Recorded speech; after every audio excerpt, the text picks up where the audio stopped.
Hey bitches, and welcome back or welcome to my channel.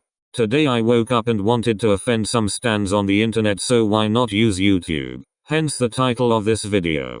No more disclaimers because you should know what you're getting into. With that out of the way, let's get into the mother ducking video. You don't know them personally and they don't know you personally. It's all fan services companies make them do to make the fans think that they're friends with the idol and for them to grow attached to them.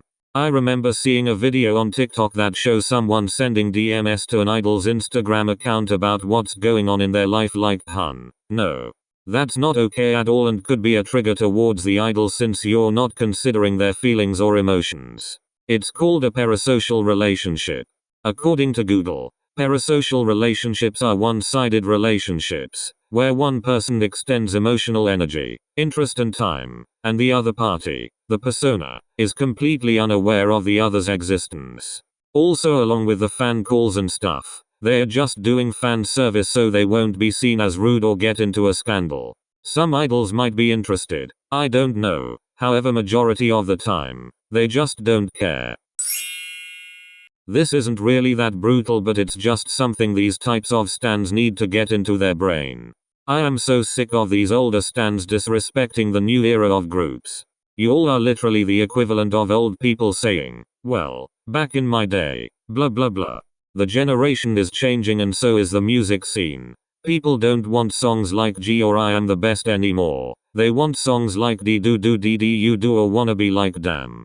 The third generation is coming to an end and these groups are disbanding soon, so you're either going to adapt to the new groups or dip whenever your favs disband. The fact that ARMYs has put this narrative into everybody's brain when they call him or the group out for their problematic and racist past makes me shake my head.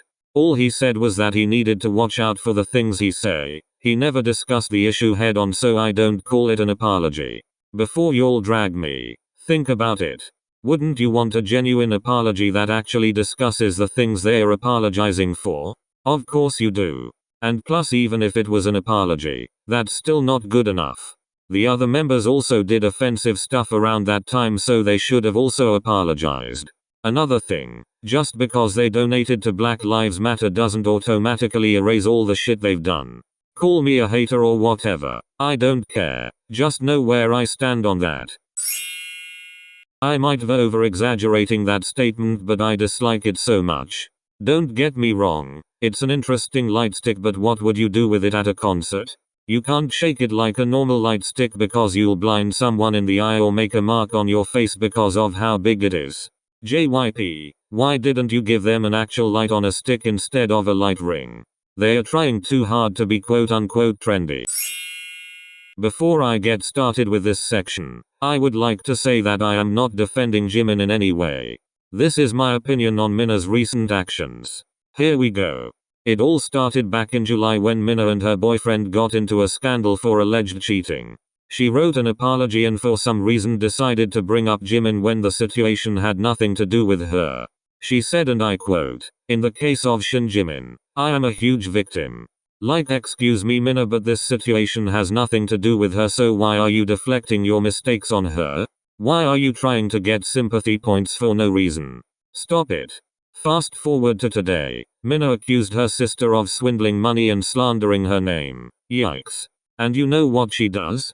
If you guessed her including Jimin, ding ding ding, you are correct. I personally feel like the amount of sympathy she received when she first came out about Jimin has gotten to her head, so she keeps including Jimin so she won't get hate on and people will just pat her on the head and feel sorry for her. Newsflash, that's not how the world works. I'm sorry that you had to go through that, but you're practically slandering Jimin's name for no reason, which is not ducking okay. She just needs to get off the internet and social media in general and seek some help. Listen, I didn't like her single until I kept hearing it over and over on my For You page on TikTok, and now I love it. Specifically this part of Lalisa.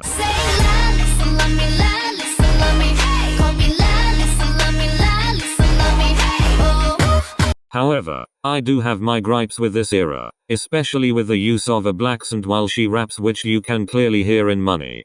Before y'all blinks come and attack me, you can clearly hear it while she raps in Money, don't even deny it. Anyways, Stream Lalisa the legend, the icon, the moment. Oh, don't make me close one more door. I don't wanna hurt anymore. Stay in my arms if you dare. I must stay imagining you there. Don't walk away from me. It's alright to go ahead and let your tears fall down. When everything crashes to the ground, and it's all right, no one ever makes it out alive. This has been on my mind ever since I first heard of the chaos that happened in 2018. Jennie was getting slandered every day, getting threats, and more, and you know what YG decided to do at the height of the drama?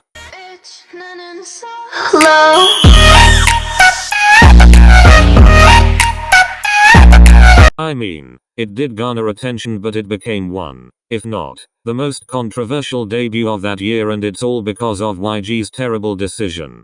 And how they handled Kai and Jennie's dating scandal was embarrassing. Just embarrassing. Like, how are you going to call a whole K-pop idol of a very popular group an Uber driver? What the hell, LMAO? I don't know, guys. I just didn't like how they handled it.